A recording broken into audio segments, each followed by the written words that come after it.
Hey guys, in this video I'll show you how you can change your account on Monopoly Go. So make sure to watch this video till the end and let's get started. First of all, open up your Monopoly Go app on your mobile device and simply log in with your account. After that, you will be redirected to the main home page of the app where the game is basically played. Here, just tap on the hamburger menu located at the top right corner. Now you can see that there are many features you can tweak.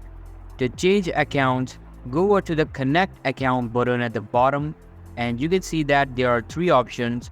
Select the option you have used to connect the Monopoly Go and just change the account by using other two options. You have now changed your account successfully. This is how you can change your account on Monopoly Go. So that's all for today's video. Hope you liked the video. I'll be meeting you in the next one. See you soon. Bye.